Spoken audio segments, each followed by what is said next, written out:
Welcome. My name is Saro. I'm a dog trainer, also educate dog lovers. I help you to become an educated dog lover. And welcome to the live broadcast on Wednesday evening. I hope you had a great day or you're having a great day. Wherever you are, whichever part of this beautiful world of ours you are, welcome. Thank you for being here. I have a program planned for you. Tonight I'm going to talk about common mistakes that new dog owners make and also some experienced dog owners make.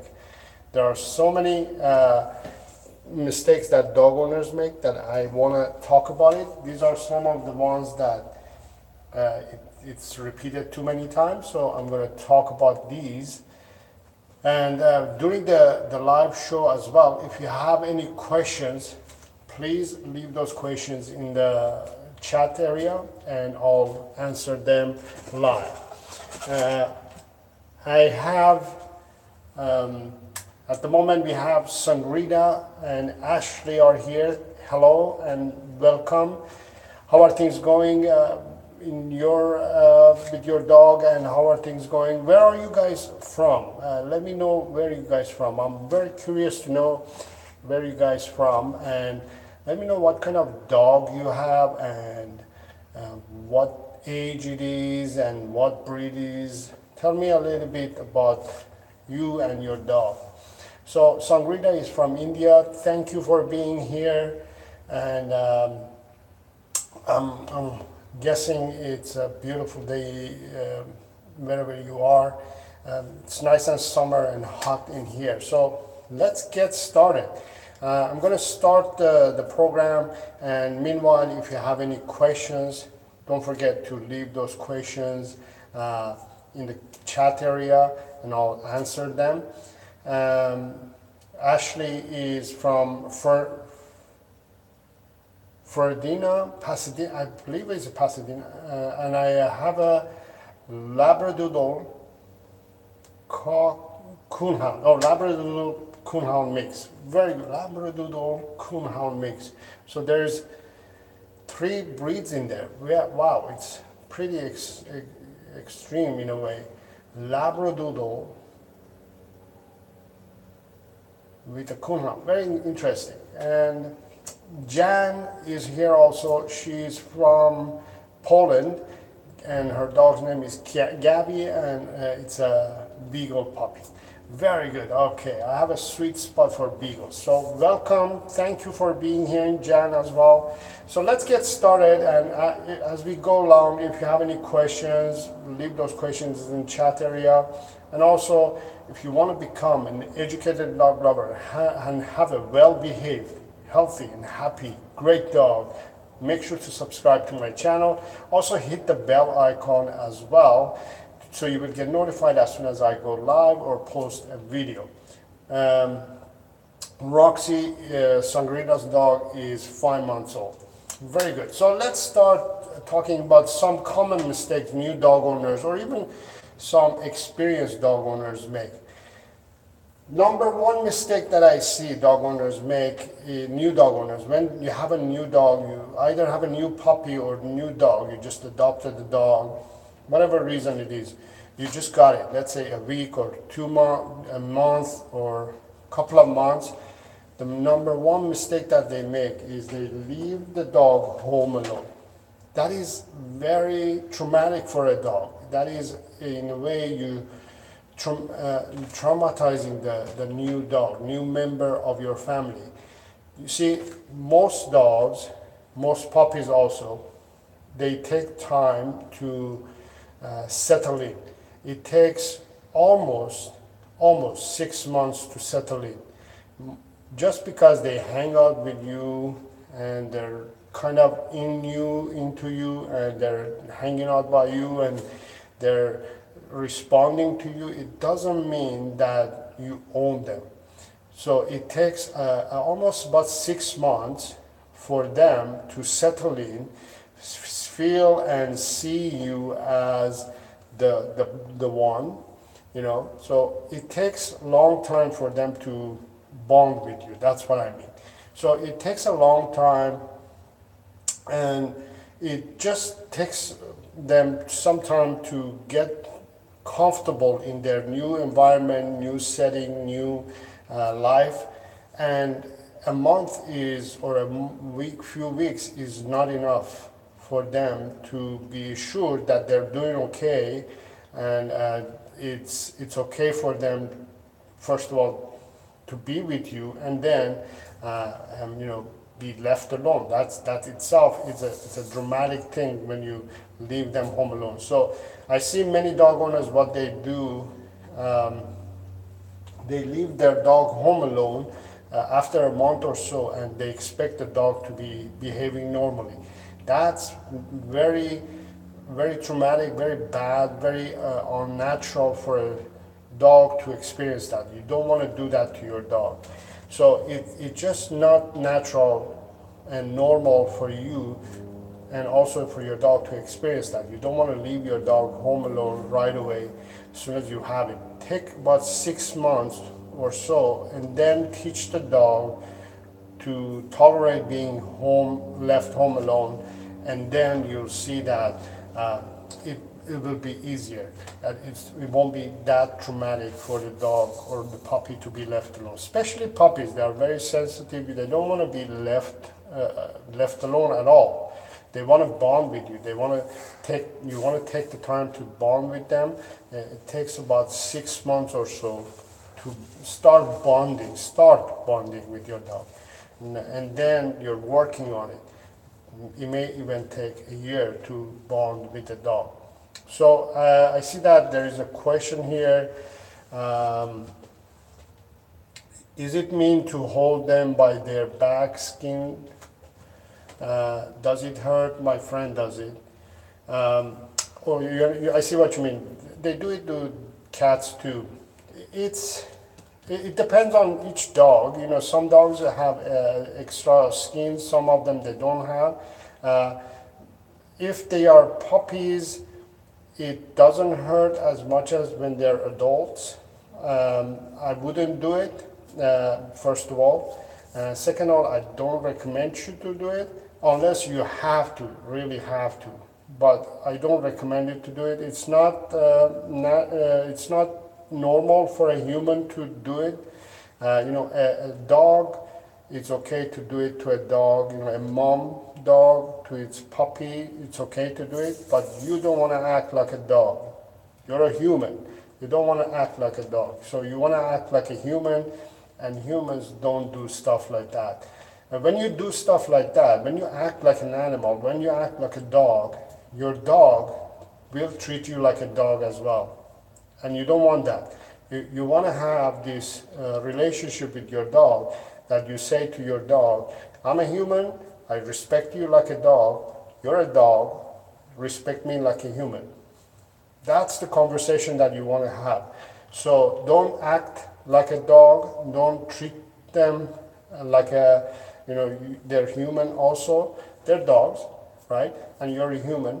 And if you want to gain respect from your dog, you have to treat them like a dog and expect them to treat you like a human.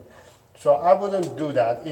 It does hurt in some dogs, depending on their skin and how they are. But it does hurt when they are adults. Puppies doesn't hurt much, as much as the adults. That's why the mom or parents of the dog do that. And Jan is asking, can you give me some tips in building a playpen or den for long-term confinement? Very good, yes. So what I usually suggest in this case is that I would suggest to pick a spot, just decide which area in your house you want to be the permanent or long-term confinement for your dog. Pick a spot and use playpens, and just create that area that you want, cover that area, block that area. Put a crate in there, a bed in there, their water bowl. You can even feed them there. Um, what is the purpose of this den or a long-term confinement, Jen? Can you explain a little bit more why you want to do that, first of all? I would suggest you can just use Expand to build it, or you can use just a crate. Crate itself could be a den, a confinement area for the dog. You don't have to build the area. You can just ask your dog to be in the crate itself. Hopefully that answers. But if you could give me a little bit more details about it, why you want to do it, and what's the plan, and all, to keep the puppy safe and happy while I'm at work. Here we go. So that's, you may be making the first mistake that I was just talking about, leaving the dog home alone too soon. So you have a puppy, right? When you have a puppy, I'm assuming you just had this puppy. When did you get this puppy, Jan? Let me know when did you get the puppy? So it's not healthy to leave the puppy home alone. Doesn't matter if you make it safe or not. It's just not psychologically, mentally, emotionally, and also physically, it's not healthy to leave the puppy home alone. I would highly suggest to ask somebody, oh, you're getting in 3 days, it's 8 weeks old. Yes, especially that you're getting in 8 weeks old. Don't make this mistake. Don't leave your puppy home alone. 8 weeks old is baby. For the next, I would say 2 months, you're gonna have sleepless nights. You're gonna have, a lot of puppy-related issues with your puppy. So you don't want to leave it home alone. You want to crate train it. You want to keep it in a crate, either by your bed, wherever you are. You can use the crate. And hi, Ashley. Can you retype that? I think I'm not understanding the question. The question is not Ashley.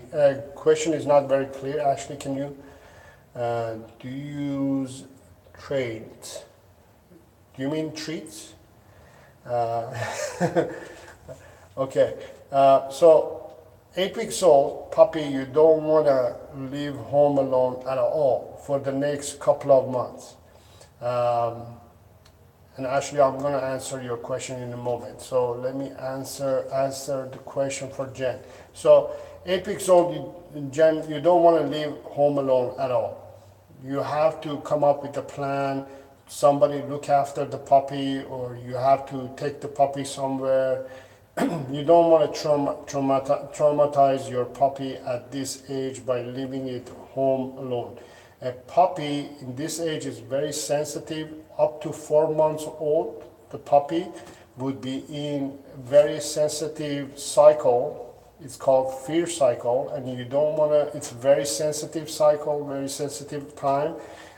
What happens, they are very sensitive about everything that they experience, so you don't want to leave it home alone. You want to make sure that everything that you're doing is not going to traumatize your puppy, or just make it feel bad. So what you want to do is you want to make sure that there's always somebody looking after your puppy. There's always supervising your puppy 24/7 for the next, I would say 2 or 3 months maybe. So don't make that mistake. So this is a very common mistake that dog owners, new dog owners, they make. They leave the dog home alone. I just talked about it a little bit. So I see that Tough Tundra 593 595 is in the house. So nice to see you again. Ashley is asking, do you use treats? I don't use treats for training. I use treats for just sake of giving treats to my dog. Not because my dog or the dog is doing something, I give treats. I give treats because I just love giving treats to my dog. I'm not asking my dog to do something and then I give treats. Treat training it's not healthy, and it's not as beneficial as you think it is. I was going to talk about it. Depending on treats. Number 5 is depending on treats. I'll talk about that in a moment, but no, I don't use treats. Jan says, all right, we'll have my parents look after it when we're not there. Exactly. You gotta do something. You gotta come up with a plan. You know, there's so many things that can go wrong. Mentally, emotionally, healthy, physically, all kinds of things can go wrong. So somebody has to watch your puppy. Puppies are just like babies, right? You don't leave babies home alone, right? There's always somebody looking after the baby.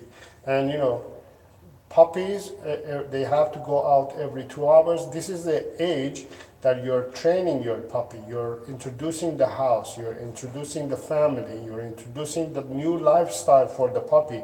Remember, puppy was just separated from its original parents and is being now entered to your human lifestyle. It's a new thing. It takes a long time for them to understand what's going on. They need a lot of supervision. This is the time that you can bond with your dog. You don't want to leave your dog home alone. If you, for example, if you leave your puppy with your parents, it's going to start bonding with your parents. Is that what you want?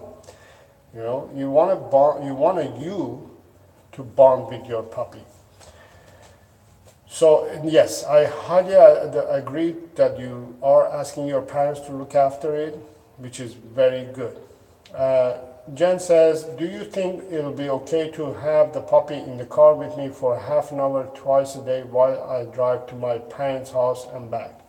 Yes, that should be okay, as long as you keep your puppy in the crate, put a nice bed or nice cushiony thing, or you know, a blanket or something in the crate. Put the crate in the car, secure the crate in the car, and then put the puppy in there. Should be fine. It's a good opportunity to socialize it and, you know, teach the dog the car ride and getting it used to being in the car. You can also cover the crate with a blanket or something so they don't see and you know, experience the movement of the car at the first, and then they should be okay. All right, so okay, Ashley says, okay, thank you. Very good, you're welcome. So let's talk about number 2 common mistake that new dog owners or even experienced dog owners make. Number 2 mistake is they off-leash their dog too soon. You see, there is a procedure that you need to take before you off-leash your dog.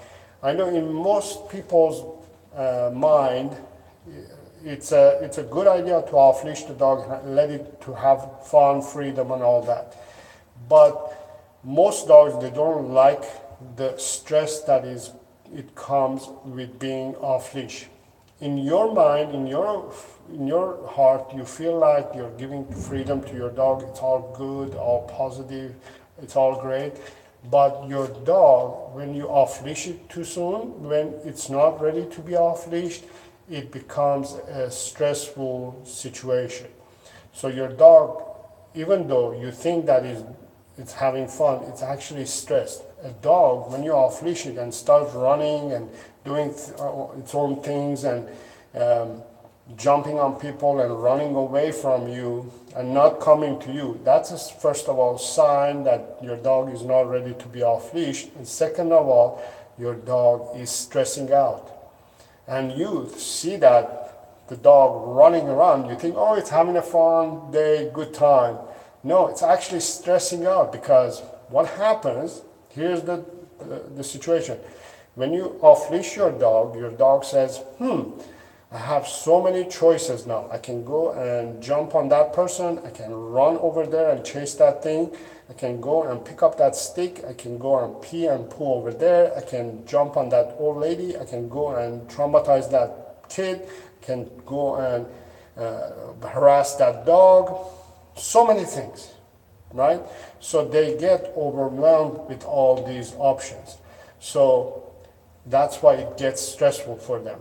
But when you keep your dog on leash, your dog has one option, just to walk by you, with you. That's only option instead of 6 or 10 options that previously had when it was off leash. So you want to teach your dog, first of all, the rules of being off leash. Second of all, yes, Jen, some kids they get traumatized with dogs. They see the dog running after them, and they see this creature coming towards them. They get traumatized. It's not funny. It just I'm making it a fun thing, but it's not funny. I've seen at the parks dogs running after the kids, and the kids are just traumatized, scared. They don't know what's going on, and then there's an old lady passing by, and then the dog is jumping on the old lady, and the old lady is pushed, and it's not fun. It just doesn't make sense to have a dog who is behaving that way off leash. So you have to go through this procedure of off-leashing your dog. Off-leashing your dog too soon means your dog will make mistakes and will learn behaviors that are not suitable for that dog, and then your dog is going to learn those behaviors and practice those behaviors, and then you're going to have a hard time undoing them. So prevention is the key here. You want to prevent your dog from making mistakes before it's too late, and you want to make sure that your dog doesn't practice them too. So you don't need to off-leash your dog too soon. You want to take your time, train your dog on leash, on a longer leash, and then off-leash train, and then off-leash your dog. So there is these 4 steps that you need to take. Leash train, long leash train, and then off leash train, and then off leash your dog. You don't all of a sudden off leash your dog. So from the leash training to off leashing may take a year. Right? So take the time to train your dog and leash train your dog before you off leash them. I see so many dog owners make this mistake that is just, as a dog owner myself, I'm embarrassed to deal with this, because when I go to dog parks, there are so many dogs who are not ready to be off leash, and they're off leash. Dog owners think that they are giving freedom and having a good time, providing a good time for the dog to be off leash. Believe it or not, my dog, Harvey, he is much happier when I have him on leash than off leash. It's more comfortable for me to have him off leash, obviously, because I don't have to hold on the leash. But there are places and parks and situations that you shouldn't have your dog off leash, and your dog also should be off leash ready before you off leash them. Any question about this topic? Any questions? Any concerns about being off leash? So that is number 2 common mistake that not only new dog owners make, just experienced dog owners, they make too. Most dog lovers, they make this mistake. So try to work on this subject, leash train your dog. Don't feel bad. Here's another part. Don't feel bad to keep your dog on leash. Your dog is not going to get frustrated or stressed or hate you because you have your dog on leash. I guarantee you, the first few days obviously is going to be uncomfortable, stressful for you, but your dog is going to love you more if you keep your dog on leash, because you're helping your dog to be distressed. Remember, when you off leash your dog has choices to make. Those choices make your dog be stressful. But when you leash your dog and when you keep your dog on leash, your dog has one choice to make. Your dog goes, I don't have to worry about anything. I don't have to make any choices. All I have to do is just follow this human, right? But when you off leash your dog goes, oh my God, I can do so many things. Plus, that dog may come and attack me. That's a scary person. That's a scary situation. That's a scary place. They get stressed when you off leash your dog. But when you keep your dog on leash, your dog says, thank you, I needed this. I'm just going to enjoy walking by you without being stressed. So don't feel bad of not off leashing your dog and keeping your dog on leash. Common mistake number 3 that new dog owners make, or even experienced dog owners make, is they give too much freedom. So I just talked about freedom on the walks. Let's talk about in general freedom, giving too much freedom to your dog or puppy. So your puppy, especially, for example, Jan, that you have a puppy, when you're bringing home a dog, or when you have a new dog, or especially even if you have a dog you just had it for years, giving too much freedom to your dog, it stresses them too. Now, let's think about it this way. When I have a place that is like 300 square foot, I will be more comfortable to manage this 300 square foot than an acres of land. Even humans, you can take care of a 300 square foot place much more easier and much more in relaxed mode than having an acre of land and looking after this land. So that's the same concept with your dog. Your dog, giving the whole house, when you give the whole house to your dog, it doesn't mean that you're giving, again, freedom and happiness to your dog. You're actually giving too much things and too much worries to your dog. Your dog becomes stressed because it has to look after all these things, all this area, space, and everything that is happening in that space. So your dog automatically says, I'm stressed looking after all these things, and also it looks like my human wants me to look after all these things, right? So what happens, it stresses your dog. So I suggest, especially if you have a new dog, a new puppy, start giving them a little bit of space. Let me see if I can show you here. So this is your house, right? That's your house. You want to give, when you bring your new dog home, you want to give this much space to your dog. First week, maybe that's all it gets. You can take your dog and show the house to your dog on leash. You can show your dog the whole house, but you can keep your dog in this area, small area. And every week or so, you can start increasing the space that your dog is going to get exposed to. And within a month or so, you're giving more space. So you're gradually adding space to your dog's space, living space. And eventually you can give the whole house if you want, but start adding more and more space to your dog's life. So this way you can actually teach your dog. That way actually you can teach your dog that, first of all, relax. Second of all, this house is not your house, it's human's house. Third of all, the human is in control of this house. Fourth of all, you don't have to guard the house unless you want your dog to be a guard dog. It's a different story. Unless you want your dog to guard the house, that's a different story.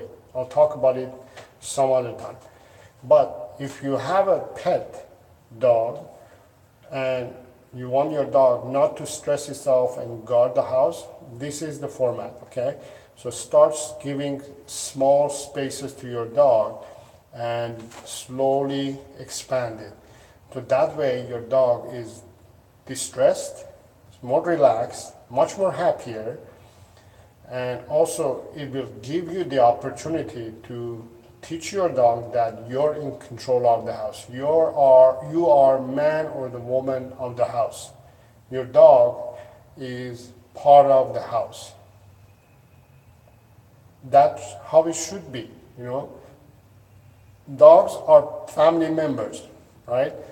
Family members are not guarding the house. They look after the house, but they don't guard the house. So you want to teach your dog not to be too sensitive about that topic. So giving too much freedom to your dog in the beginning, if you have any questions, let me know, by the way. If you have any questions, leave those questions in the comments area and I'll answer them. So if you have a puppy, you want to keep it in a crate, in a confined area, you know, expand or anything like that. And also, yes, Jen, I'll talk about that too. And just, you know, just keep it in that confined area and then slowly start expanding the house. Keep your dog most of the time, keep your dog or puppy most of the time on leash, in a crate, under control. Just take it easy with them. Jen is asking, can you talk about when and how to introduce the puppy to other dogs? That's a very good question. I call it, when it comes to introducing to puppies and other dogs, and people especially also, I call it controlled socialization. So what that means is your dog is under your control and you're teaching your dog to learn how to socialize with other animals, other humans and all that. So what you want to do is keep your dog on leash first of all. Second of all, start working on 2 commands, sit and stay, so you have some form of control over your dog. If you want to learn sit and stay, after this video, this live show is over, I'm going to link the video right here or in the description area as well. So you want to teach your dog sit and stay, and then use sit and stay to go and greet people or dogs. So for example, your dog or puppy sees other dog, gets excited and goes forward and, oh my God, another dog. You can say, hey, you can say hi to this dog and you can greet this dog as long as you are calm. So you teach your dog to sit and stay, you tell your dog to sit and stay, and when it calms down, greets the other dog. So automatically what you're doing is you're teaching your dog to calm down, learn that this is how I'm supposed to say hi. So for example, here's the scenario. I usually use this scenario. So if a dog or a puppy doesn't know how to say hi to other dogs, goes forward and say, hey, how you doing? What's up? What's up? What's going on? Hey, what's up? That's what it does. So other dog says, hey, stop it, you know, stop it, right? So that's the greeting of dogs who don't have social skills. But when you teach your dog to sit and stay and teach them social skills, they go forward and say, hi, how you doing? My name is Saro. What's your name? Oh, you're a very nice dog. Nice to meet you. That's how it goes. Does it make sense? When you control and teach your dog how to socialize, they behave properly. So when you teach your dog to socialize and goes and says, hi, how are you? My name is Saro. The other dog says, hi Saro, nice to meet you. My name is Rover. Yes, I am very pleased to meet you. That's how the conversation will go between the 2 dogs, right? Thank you very much. I hope it made sense, and yes, I'm glad that it made sense. So you want your dogs to socialize, properly with other dogs, humans and puppies and all that. So first of all, keep your dog on leash, or your dog or puppy on leash. Second of all, make sure that you have taught your dog sit and stay, so at least they know sit and stay. You can again watch the videos that I'm going to link in the description or here. Teach them sit and stay without the use of treats or food or force or domination or any aversive tools. Teach them to sit and stay, and then take them to parks and places and ask them to sit and stay, and then socialize with other dogs, people, and anything that you want them to be exposed to. I would suggest also, if you have a puppy, try to socialize and introduce your puppy to other puppies almost the same size. And if you are going to introduce to dogs, make sure those dogs are comfortable with puppies. Most adult dogs, they don't like puppies. They hate puppies and puppy energy, because puppies are like this all the time. Hi, how's it going? Life is good. I'm so happy. Everything is new. And they're in this attitude. And adult dogs are like, come on, calm down, relax, buddy. Just chill, right? So most dogs, adult dogs, they can tolerate puppies, but there are some adult dogs who can't tolerate puppies, and they will attack your puppy, not in a way that they're aggressive, but to correct your puppy. They will do that. They will say, calm down. That's the result. That's the reason why they do. They want to calm your puppy down. So they will attack, or they will touch your puppy. Some may hurt your puppy, some may not. But so make sure that dog, before you introduce your puppy to it, you ask the owner, is your dog okay with puppies? Can your adult dog tolerate puppies? Most dog owners would be also honest with you. They will say yes or no. Some dog owners, unfortunately, they don't really know their dog. They don't know if their dog is able to tolerate puppy energy. They will say yes, and then that dog will attack your puppy. So you want to make sure, just read your feelings, read your gut, and find out that way if you can trust that dog or not. It's a bit tough, but you gotta find out, you gotta sense if it's safe or not. So, and then, make sure that when you're introducing your dog to other humans as well, that you're not making your dog to get traumatized from humans either. Humans tend to do this. Oh my God, they just go to the face of the dog to pet the dog, right? Right away they do that, and that is like, whoa, what was that? Right? It's traumatic for the dog, for the puppy. So make sure that your dog is sitting and staying, and then here's another tip. When you tell your dog to sit and stay, so Jonah, for example, is sitting and staying, right? And when I say, Jonah, sit, stay, while I'm doing this human is watching me controlling your dog. So the human goes from, goes from that to, oh yeah, I gotta control myself. This person is controlling its dog. So when you control your dog, you're controlling the human as well. So while I'm taking that 5 second, 10 second, 20 seconds to calm my dog down and ask my dog to sit and stay, this person is gathering itself and gathering information and is saying, oh, I gotta behave actually. Then you can ask this person, go ahead and pet my dog. So now that you have asked your dog to sit and stay, this human, instead of just going like that, right, is going to say, oh, hi, hi puppy, you know, you're going to change the behavior of the human. So that way it's going to be less traumatic for the dog as well. Does that make sense? I hope the demonstrations that I'm doing tonight are making sense. So yeah, just take it easy and just make sure that you have control over your dog. I call it controlled socialization. I have a video about it in my channel as well if you want to watch that video.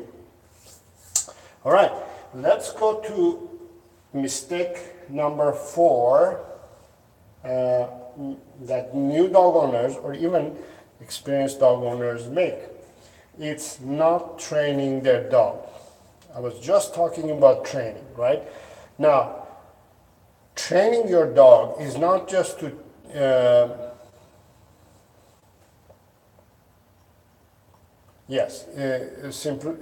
impulse control of the human as well. So it's very good to realize that most people are dog lovers. They love dogs, and when they see dog, they melt and they go, oh my God, and they kind of overdo things, and that traumatizes the puppy or the dog.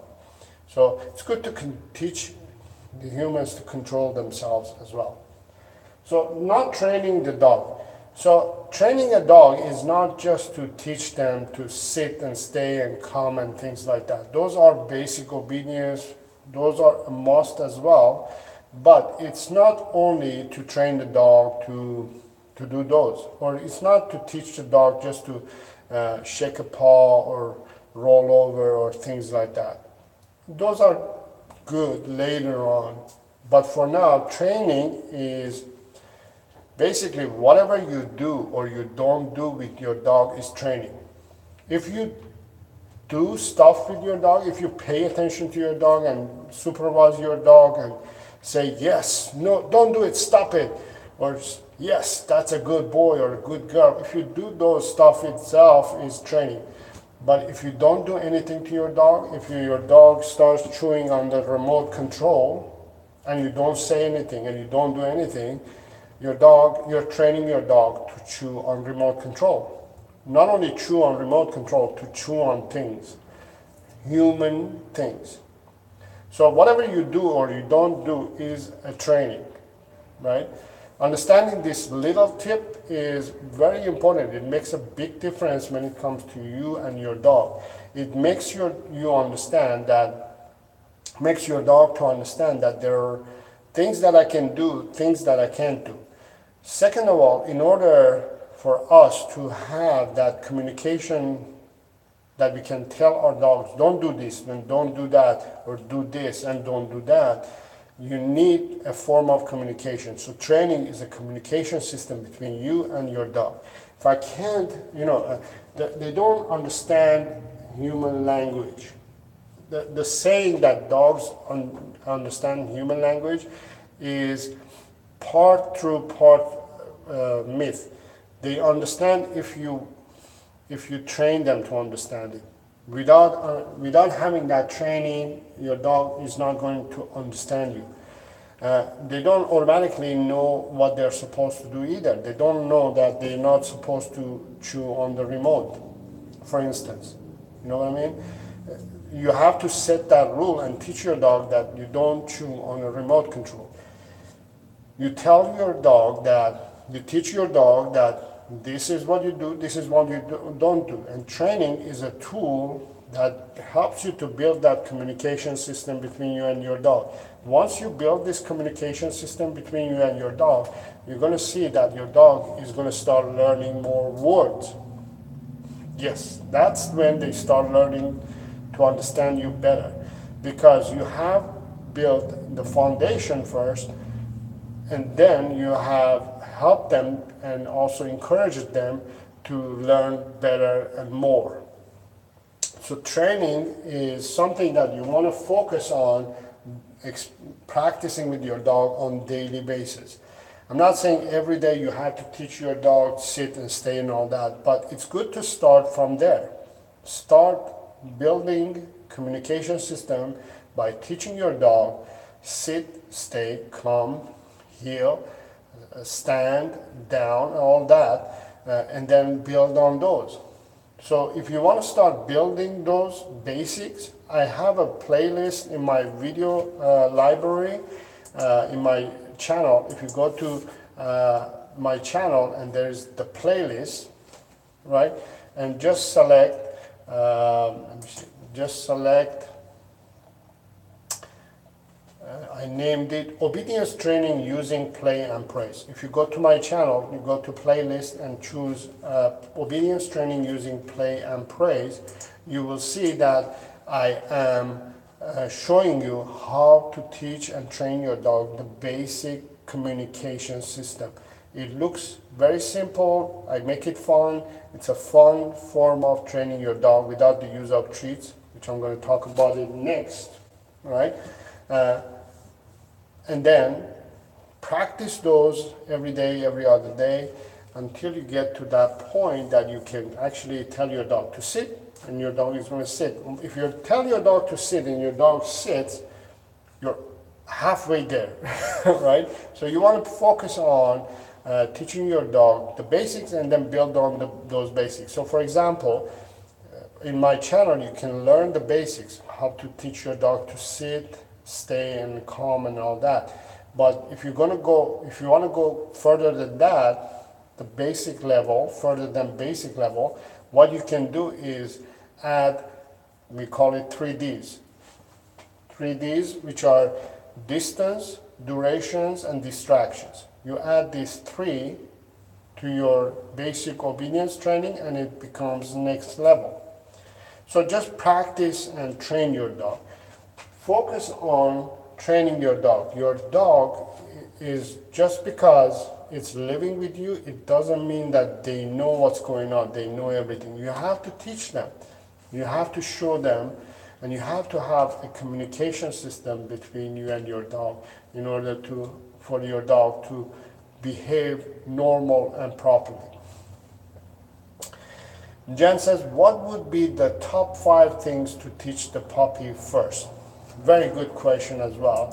I'm gonna refer to my channel again. So the first few things that you want to teach your dog is sit, stay, come, lie down. After that is heel. After that is stand. Basically, those are the 5 or 6 commands that you want to just focus on them. But don't focus on 5. Focus on 3. Sit, stay, come. These 3 are the most important ones that you want to start practicing. And so here's the thing. People say, oh, I teach my dog to sit, he sits. He or she sits.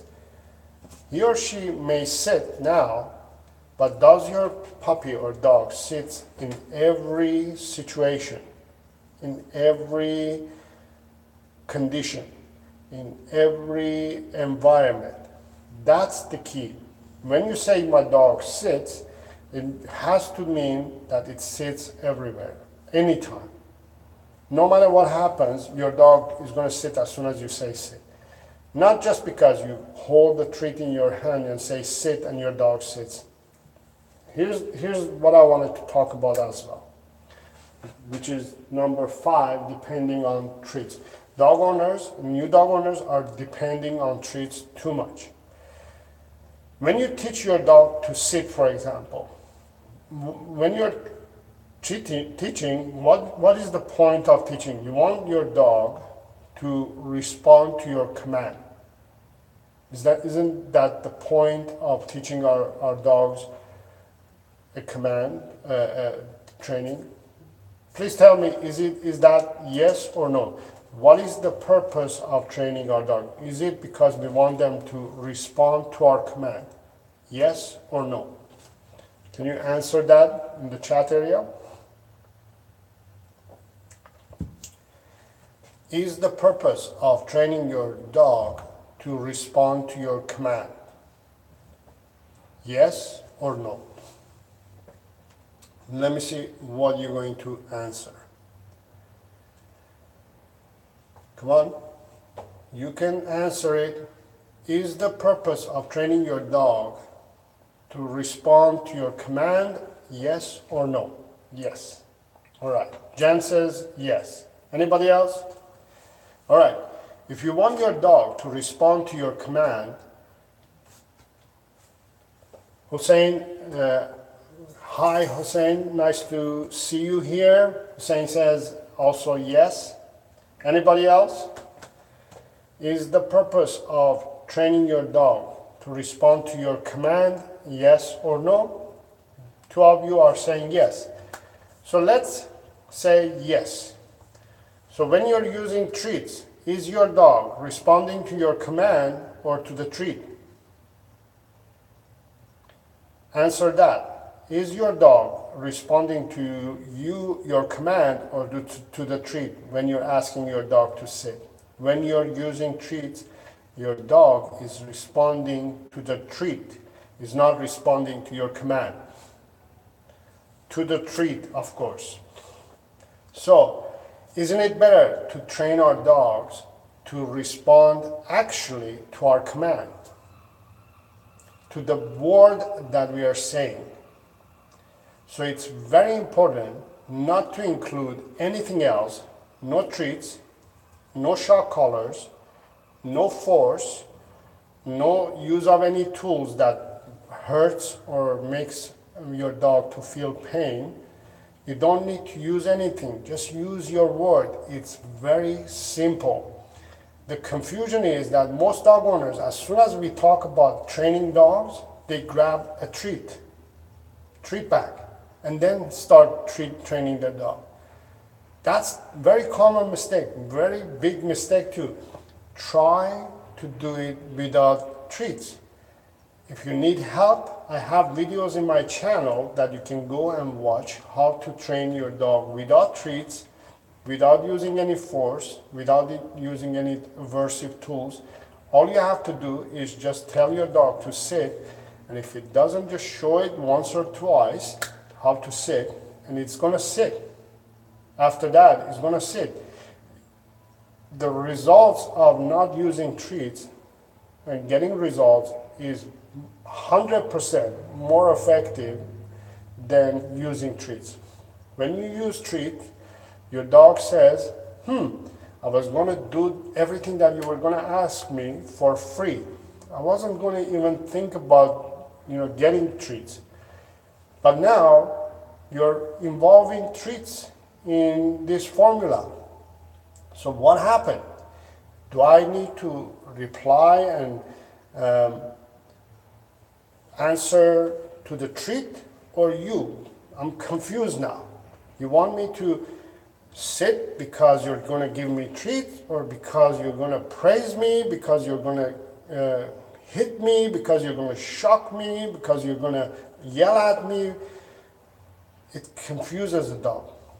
And yes, reward should be play or praise. Now, I've done many videos about this topic. Dogs, all dogs, as soon as they are born, they focus on two things. Food is not the main thing. Many dog owners and many people think food is the main thing. Yes, food is important because it's survival. Your life and death your life depends on that. Whether you're going to stay alive or die, it depends on food, yes. So food is not the motivator. The motivator is play and praise. Why is that? Because dogs have been bred by humans. Humans bred and designed dogs to respond to us, not to the treat, to the human, to our verbal commands, to our play, to our praise. So for example, here's a scenario.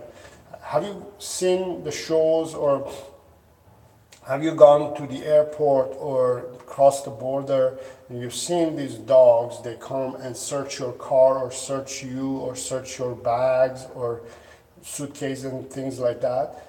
So what happens when they find something that they were looking for. If the dog was trained to find bomb or food or money or whatever, as soon as the dog finds that, what does it do? The handler plays with the dog. Doesn't feed them food. It plays with the dog. They have a talk toy and they play talk. That's the praise. The dog says, I found something, I get to play. You don't have to feed the dog. Dogs are not designed to be fed for no reason. Their main reward purpose, their main reward is either play or praise. Praise coming from the human, the handler. Good boy, good girl, yes, that's it. This energy that I give, go ahead and practice with your dog.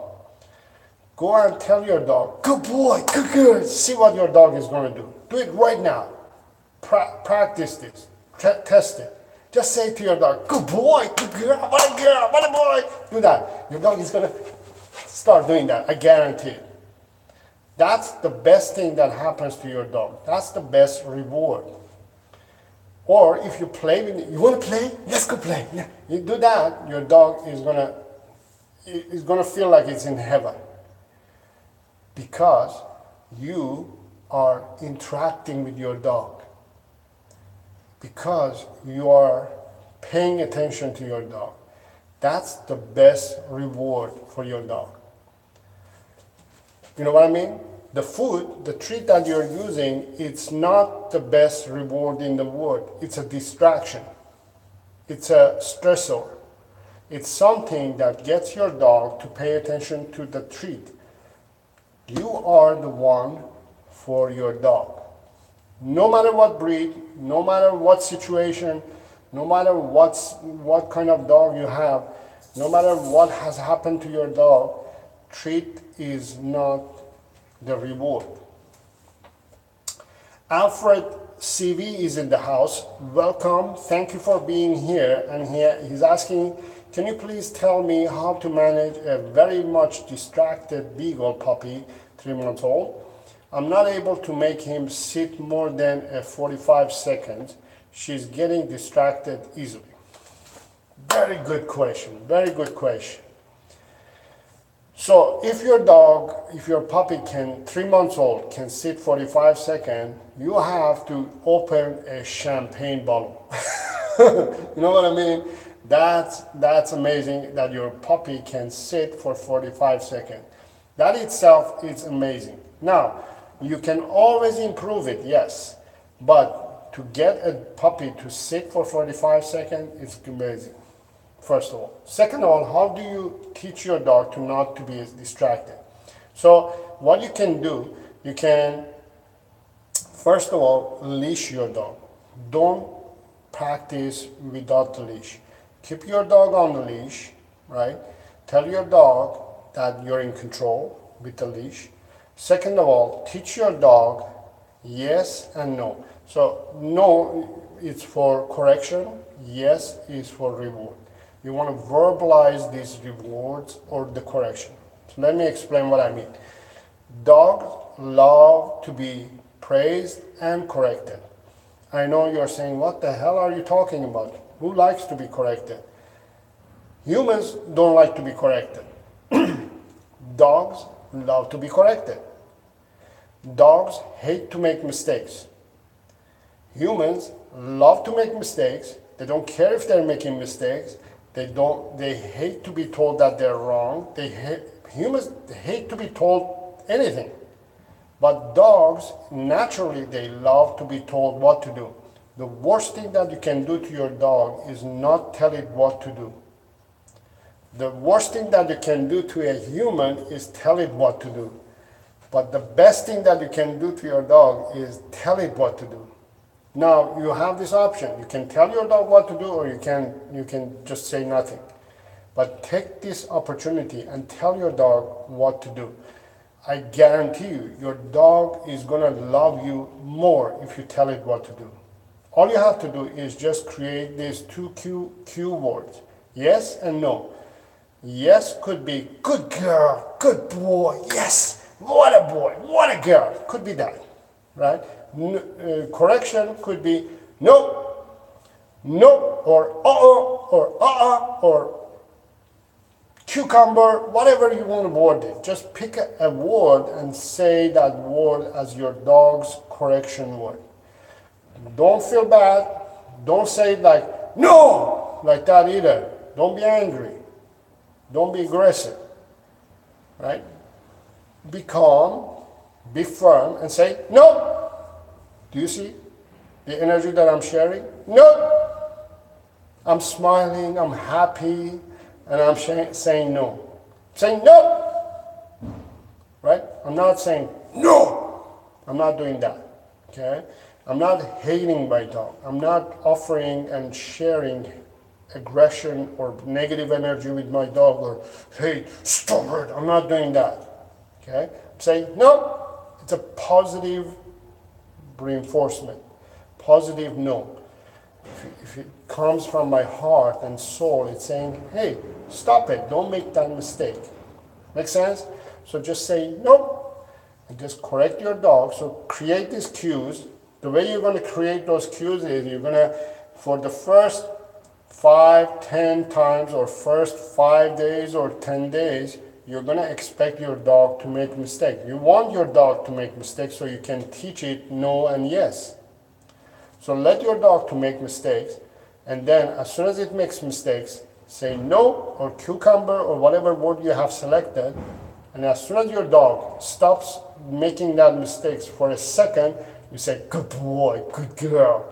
So once they learn that, then you can start extending that 45 seconds to 50 seconds, and then 1 minute, and on and on. So when it comes to training our puppy and our dog, the way we do is we break it down to parts. So we start teaching our dog to sit, and then teach our dog to stay. We start with 10 seconds stay, and then as soon as 10 seconds passes, 1, 2, 3, 4, 5, 6, 7, 8, 9, 10, good boy, good girl, reward the dog. You can play with the dog, or you can verbally praise the dog, right? So 10 seconds, and then next time, you're going to set up again. You're going to say, Rover, sit. Rover is going to sit. You're going to say, Rover, stay. And you're going to say 1, 2, 3, 4, 5, 6, 7, 8, 9, 10.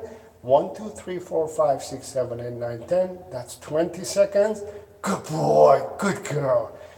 And then every time you're going to start adding 10 more seconds to it, right? Don't go all of a sudden to 45 seconds, 40 seconds. Just go 10 seconds intervals. So next time you're going to go for 30 seconds, right? So you're going to say, Rover, sit. Rover is going to sit. Rover, stay. And then you're going to start 1, 2, 3, 4, 5, 6, 7, 8, 9, 10. 1, 2, 3, 4, 5, 6, 7, 8, 9, 10. 1, 2, 3, 4, 5, 6. Oh, the dog moved, right? On 26th second, your dog moved. You're going to say no, or cucumber, or whatever. You're going to put your dog back in that position. You're going to restart again. 1, 2, 3, 4, 5, 6, 7, 8, 9, 10. 1, 2, 3, 4, 5, 6, 7, 8, 9, 10. 1, 2, 3, 4, 5, 6, 7, 8, 9, 10. 30 seconds. Yes, good boy, good girl, yes. So your dog learns, oh, as soon as I stayed a little bit longer than last time, my human praised me. My human paid more attention to me. My human is interacting with me. It's communicating to me. Oh, this is amazing. My human is everything to me now. Look, it's interacting with me. Next time I want to please my human more. So next time you're going to say, Rover, sit and stay.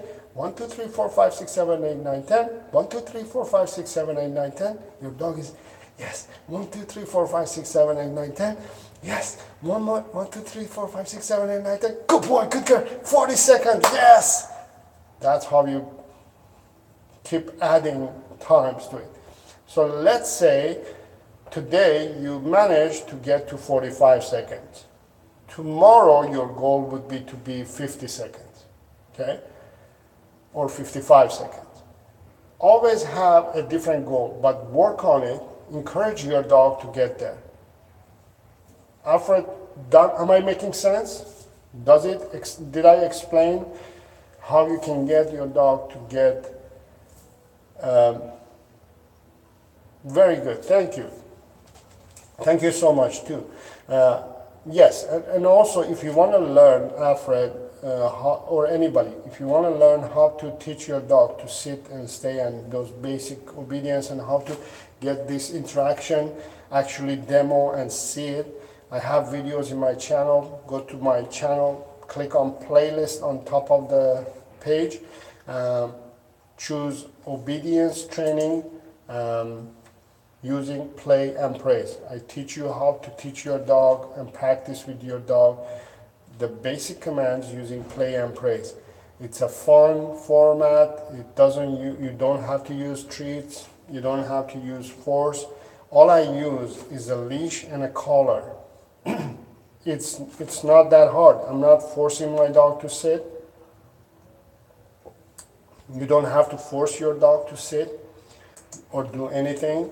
Just share affection, play, and praise, and make sure that you're doing it in an environment that is not distracting. So usually I suggest for 3-month-old, for example, puppy, I would say start practicing it in living room. And Alfred says, Stella says hello to you, sir. Thank you very much. Say hello and kiss your Stella's head for me. Kiss the head. This is my favorite part. When I meet any dog, I kiss their heads. How old is Stella and what breed is Stella? Let me know. So I hope you had a good understanding of some of these are just 5 of the mistakes that new and even experienced dog owners make. Okay, so let me go through one more time. The first mistake dog owners, new dog owners, or even experienced dog owners make is, Jen says, my heart is melting. Oh my God, yes. I'm like that too. My heart melts when I work with dogs or meet dogs or see dogs. So here are a recap of 5 common mistakes that new dog owners or even experienced dog owners make. They leave the dog home alone too soon, too fast, too early. You gotta give your dog at least 6 months to a year before you leave them home alone. What I mean by that is the first 6 months is very important for your dog is building relationship with you, building communication system with you, building bond with you, building a lot of things, confidence, building a lot of information. So it's very important not to leave your dog home alone, not because of being left home alone only, it's because it's very sensitive time to leave your dog home alone. Whether you have an adult or a puppy, you don't want to leave them alone. And then you want to teach them to be left alone. So what I mean by that is when you don't teach your dog to tolerate being left home alone, they develop separation anxiety. We call it separation anxiety. So what that means is your dog becomes anxious when they're home alone or away from you. So I have several videos that I talk about separation anxiety, and this is very common. The number 1 reason why dogs develop separation anxiety is because people leave their dogs home alone too early, and then they don't teach them how to tolerate being left home alone. You have to teach your dog that, sit, stay, and then you have to teach your dog wait, and then start building that duration with your dog. So you start with leaving your dog home alone 1 minute, and then 2 minutes, and 4 minutes, 5 minutes, half an hour, 1 hour, 2 hours, 3 hours, maximum 4 hours. So the other thing is that you can't leave your dog Most dogs, they can't tolerate more than 4 hours. So you don't want to go more than 4 hours as well. But you gotta teach your dog to tolerate being left home alone. So from 1 minute for them to be able to tolerate from 1 minute to 4 hours, it may take months. So that's why it takes a long time to go from bringing the new dog home till you leave them alone, maybe 6 months or a year. It takes time for you to teach and for them to learn how to be left alone. So avoid leaving your dog home alone. And the other key here is understand that dogs have been bred and designed for humans, by humans, for humans, right? So dogs need that relationship, that attachment to humans, and humans need that attachment to the dog too. So dogs attach themselves to human, and when you leave them home alone, and too early especially, they feel like they have made a big mistake and you're punishing them. So it's not healthy relationship also, because they feel negative about you. They feel that you punish them when you left them home alone. They think they did something wrong and you're punishing them. They get confused and stressed. So hope it makes sense. So don't leave your dog home alone too early, or in general, don't try to leave your dog home alone. Come up with a plan to have somebody look after your dog, or take your dog to a daycare or a place that looks after dogs, or ask dog sitters to come and take care of your dog. There are so many options in this day and age. Number 2 mistake is dog owners that they make let your dog off leash too soon. Again, before the dog is ready, before he's trained, before he's ready to be off leash. When you off leash a dog, you give so many choices to your dog, right? But when you keep your dog on leash, you're giving one choice to your dog. When you off leash your dog has choices of going on jumping on people, chasing another dog, chasing squirrels, chasing rabbits, jumping on people, biting another human being, all kinds of decisions, all kinds of choices that they can make. But when you keep your dog on leash, your dog has one choice: to walk with you, by you, with you. And therefore, it doesn't exercise or practice those unwanted behaviors. And the only time that you're going to off-leash your dog is when your dog has learned the behaviors that you want, and it's as soon as you off-leash, your dog stays there. That's a sign that your dog is ready to be off-leash. Your dog shouldn't be running away from you if you off-leash your dog. That's a key. If you off-leash your dog and your dog takes off and runs away from you, that means your dog is not bonded with you, unfortunately. That's my take.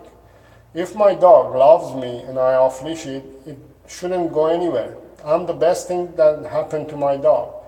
And if my dog chooses to run away from me and go somewhere else and have fun with something else, then I haven't done enough. My dog would rather be there than here with me. You know what I mean? So your dog shouldn't be excited to be off leash. And that's the sign. If you off leash your dog and your dog takes off, you know that your dog is not ready to be off leash. You want your dog to stay with you, by you. That's the key. Number 3 mistake that dog owners make is also inside of the house, they give too much freedom to their dog. Okay? So inside of the house, you want to make sure that you don't let your dog to have the whole house and freedom. Your dog, he or she is not the owner of the house. You own the house, it's your house, and you have to remind that to your dog that not only this house belongs to you, it also helps your dog to distress that your dog says, okay, this is not my house, I don't have to guard it.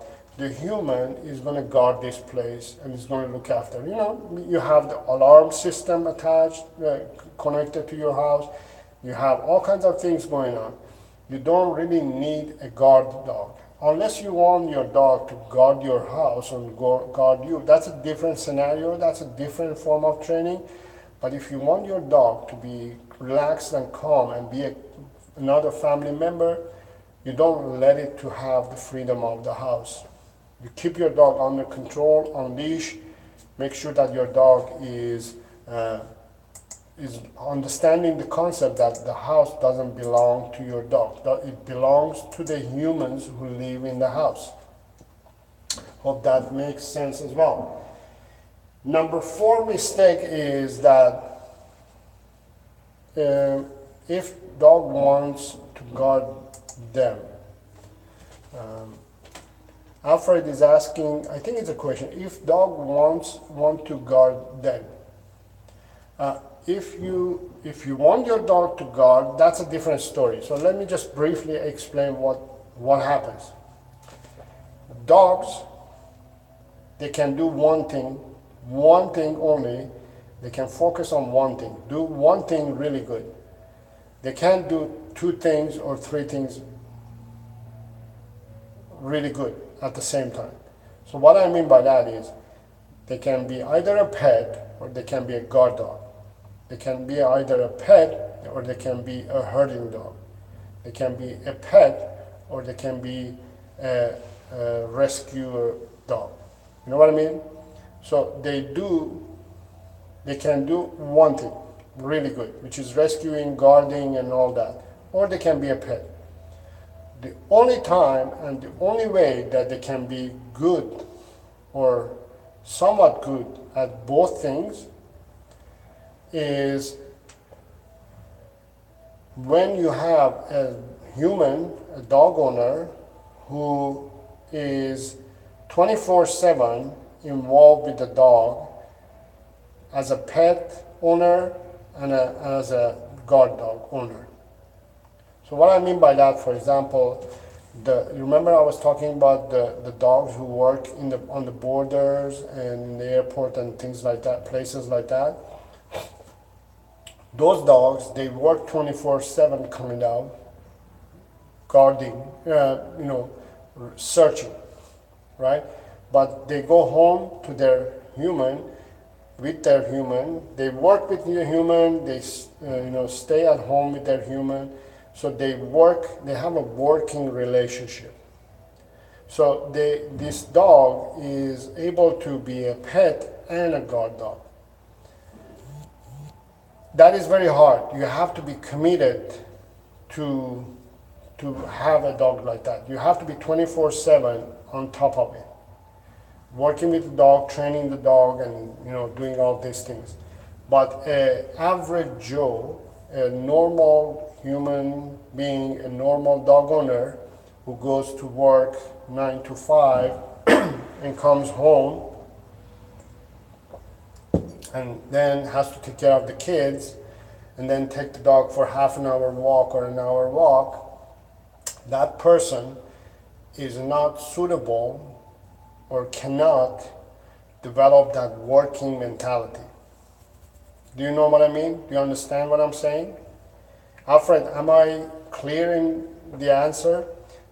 That person who goes 9 to 5 to work and leaves the dog home alone, or somebody else takes care of the dog, and then comes home and then has to take care of the kids and then take the dog for a half an hour walk and come back and then play a little bit with the dog and maybe even train the dog for half an hour, it doesn't make that dog to be a guard dog or a pet. You have to be 24/7 working and living with that dog with that mentality of protecting and being a pet. Therefore, that dog can tolerate doing 2 things. But an average Joe's dog cannot tolerate being guard dog or pet. They get confused. They are saying, am I a guard dog? So most dogs brings me, the reason most dogs misbehave, like I take walks on the street and I see dog owners, they're struggling with their dog, and I see, as soon as they see another dog, they change direction or hold on to the leash, and the dog is misbehaving and barking and jumping, they can't control, because the dog is confused. The dog is saying, am I a protector or am I a pet? What do you want me to be? Decide. Give me one of them. Let me be one of them. I'm confused. I don't know what I am. So that's why most dogs misbehave as well. Hope that makes sense. And let me just touch on number 5. And most dog owners depend on treats, right? So depending on treat not only causes health issues. So most dog owners, as soon as we think about training, they say, oh, I gotta use treats to train my dog.